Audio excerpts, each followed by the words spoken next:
Hello, everybody. Wow, how do I begin this stream? Well, Hulk Hogan passed away, and just like Aussie's death, I was like, what? Huh? So, how do I begin this stream? Well, I'll say this. Hulk's passing, you never expect these things, but, having Aussie and then this happened like 2 days apart was like what the hell's going on, man? Chuck Mangione, yeah, that's true. He was the spokesperson to Megalomart. All right, listen. Here's the deal.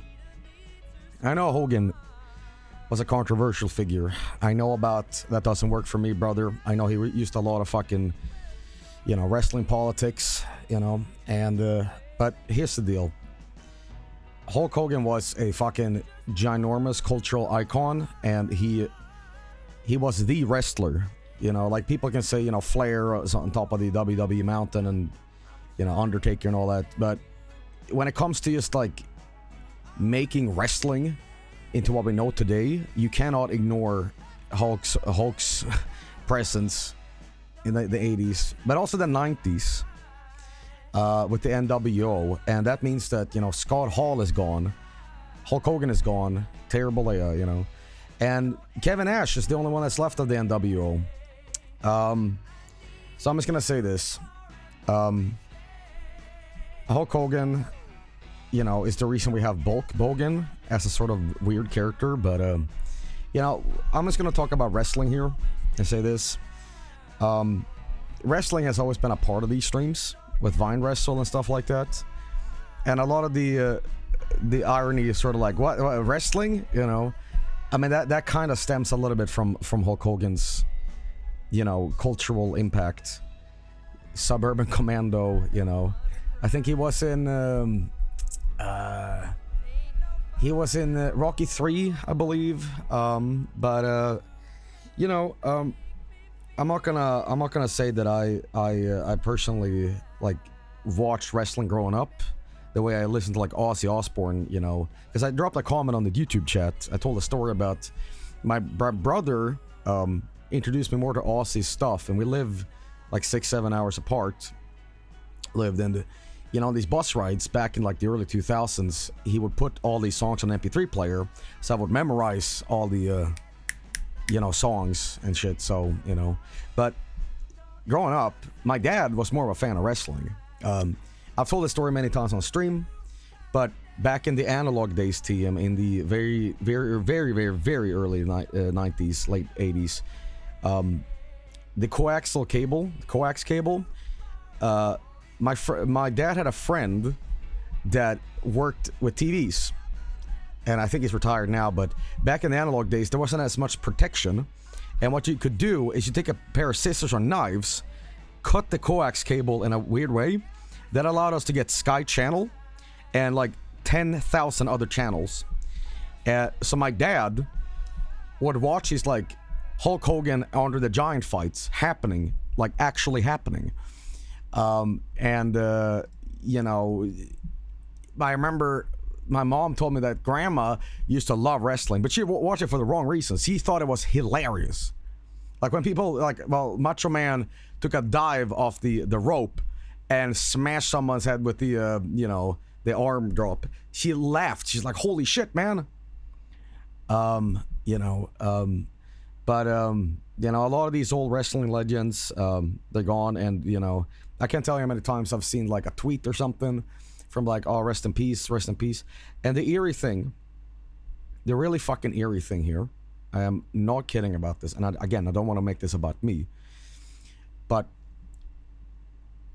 Chowder and I had a discussion after Aussie, because Chowder was a fan of Aussie, and he's also a fan of wrestling. And yesterday, Chowder says, who do you think is gonna pass away first, Ric Flair or Hulk Hogan? And I say, I was just like, well, probably Ric Flair, because he worked harder, because Hulk Hogan did a lot of, backstage politics, let's just call it that. And Ric Flair always came across as like the harder guy, right? And then, and again, I don't want to make fucking some sort of morbid joke out of this. Yesterday, just like Ozzy Osbourne, Frank boots up Undertale. He's just playing it along. He boots it up, about to boot it up, and it's like, holy shit. The fucking news hit.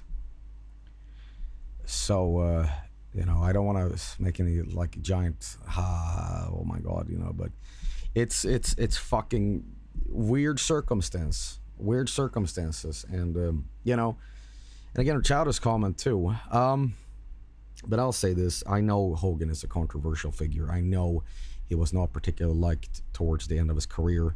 I remember he came out to like advertise his fucking beer, and everybody went boo. And you can just look up on YouTube all the weird little like things you've said over the years, like, oh yeah, I used to play bass for Metallica. I wrestled more than 365 days a year. Like what? And I think honestly, my personal belief is that he took too many bumps to the head and he couldn't like separate the persona from the person, Terry Bollea. I don't know, but and I think maybe he had a ginormous ego. But I think, in a same thing, I think you cannot ignore Hulk Hogan's impact on wrestling and the culture that is in the 80s and shit like that. Like, you think of the 80s, like Hulk Hogan and, heavy metal and, all that stuff. He was a complicated figure, I'll say that. But, I'm just kind of acknowledging it, saying like that's fucking crazy. But when it comes to wrestlers, I think if there's one wrestler that will fucking really, really fucking get me whenever that day comes, and I don't want that day, it's Mick Foley. Mick Foley has always come across as like the nicest fucking guy that has put his body on the line for the shit, So that'll really, but I kind of said this in the Aussie thing, and again, I'm not very good at talking about these things, man. But I said this during the Aussie thing that it reminds us of our own mortality. Nobody escapes this fate that is life. That eventually there is a fucking set date of, So, I don't think I'm gonna like make a lot of celebrity tributes or this and that. Only really for the ones that is like relevant to me very much. But it's always sad when like a childhood, favorite and like an actor or musician dies and whatever. It also hit me pretty bad because I grew up around that kind of music, and my brother influenced me a lot through Ross's music. So. But I didn't directly have that connection with like Hulk Hogan. I mean, I kind of knew about wrestling, and my dad talked more about wrestling. But I think later in life, when I discovered wrestling, I rediscovered wrestling. I was like, oh, we do Vine Wrestle. And I was like, everything's a suplex. But then I started kind of getting into it. There's this guy on YouTube that I highly recommend. It's called Wrestling Bios, and he does something called Reliving the War, and it's about the WCW, WWF in the 90s, how they're competing against each other, and that's when Hulk Hogan turns heel. He turns into Hollywood Hulk Hogan and forms the NWO. It's very fascinating to watch, and I learned a lot about that. Yeah, Hulk Hogan, it's one of those things where like, these guys are always around, and you have these just icons like Aussie or whatever. But oddly enough, I talked about this on the Aussie thing too. And again, I can't ignore these two big cultural people, disappearing. Hogan had his own reality show. He had Hogan Knows Best, and that was inspired by the Osbournes. So there's a connection here, everybody seemed to have one of those like reality shows or whatever. So that rip Hulk Hogan out. You inspired me to suplex my older brother off the table when I was a kid.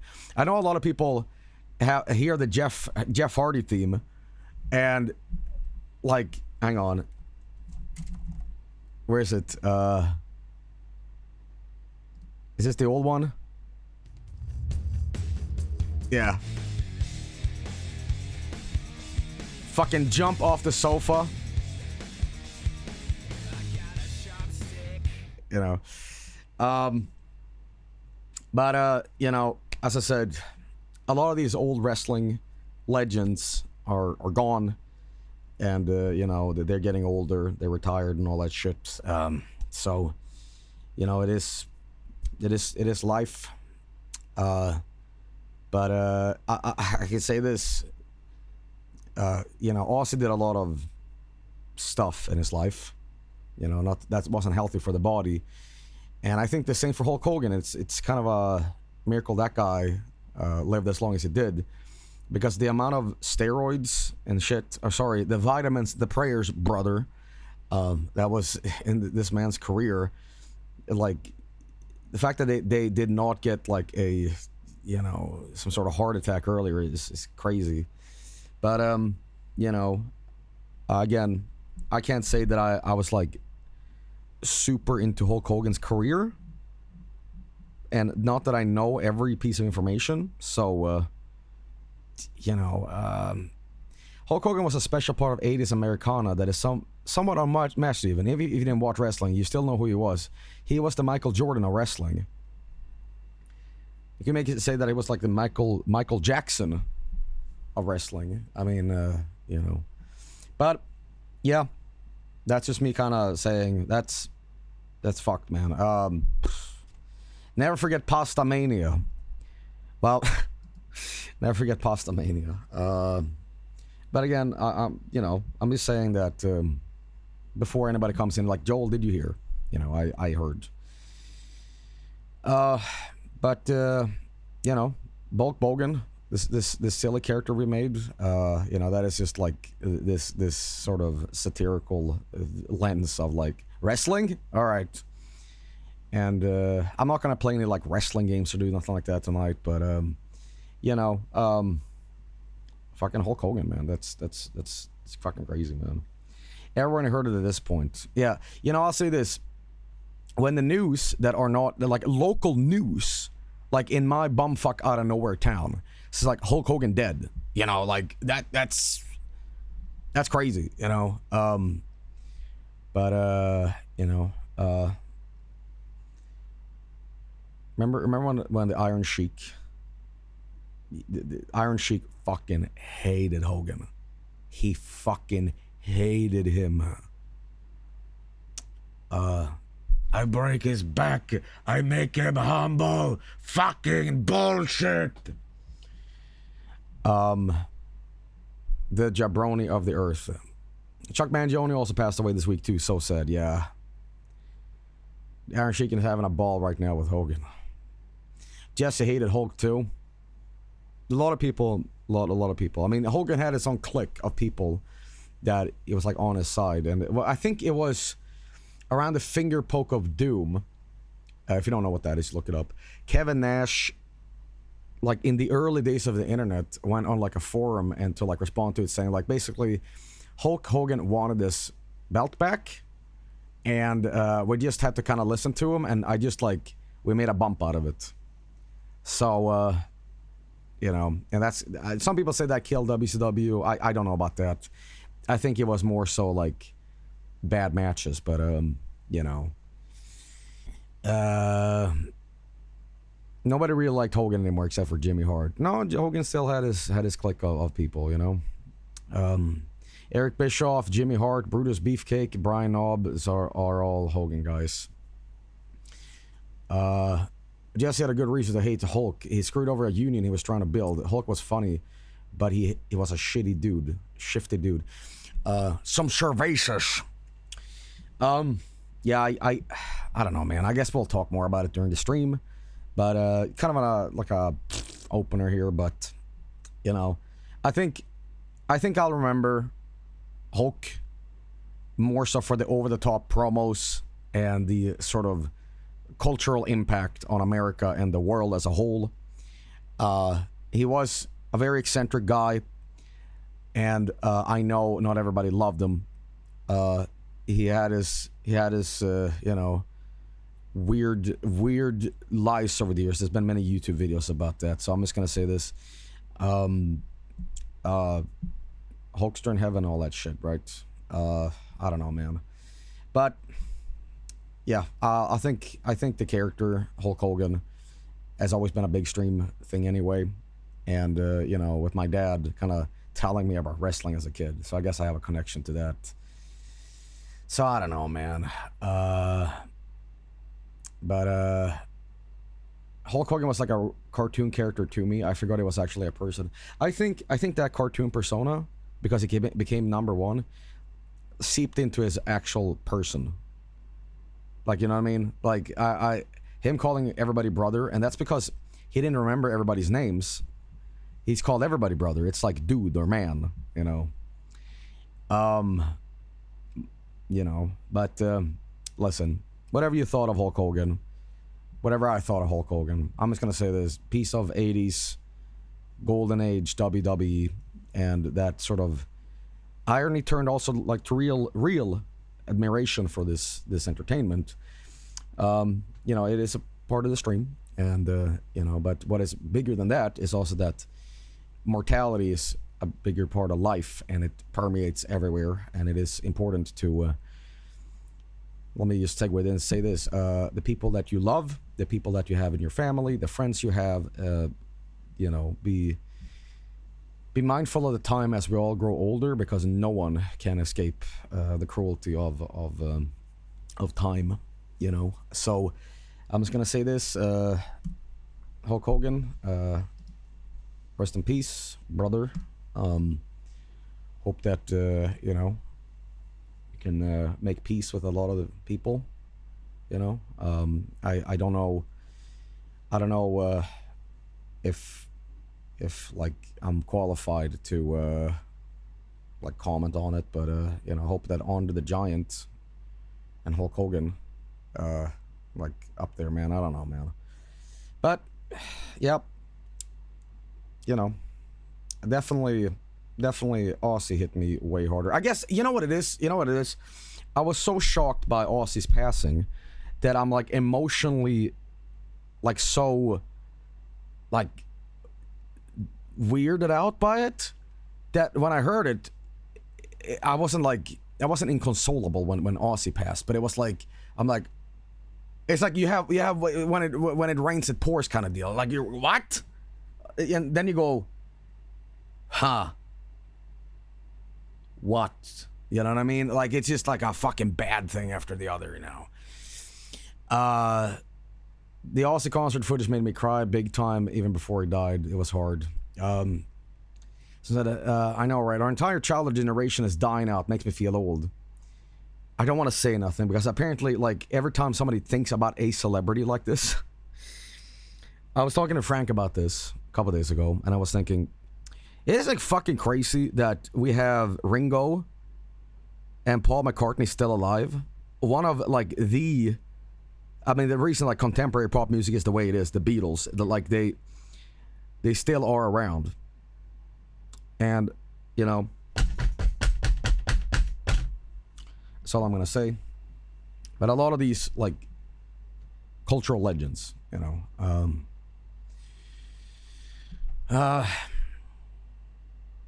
you know what was you know what's crazy? You know what's really crazy? And I don't want to mention celebrities, but fucking Spaceballs. Mel Brooks is almost 100 years old, still making movies. Spaceballs 2. What the fuck? Like you said, Joel, Keith Richards is more drugs than man at this point. It's crazy still like that. What the hell, man?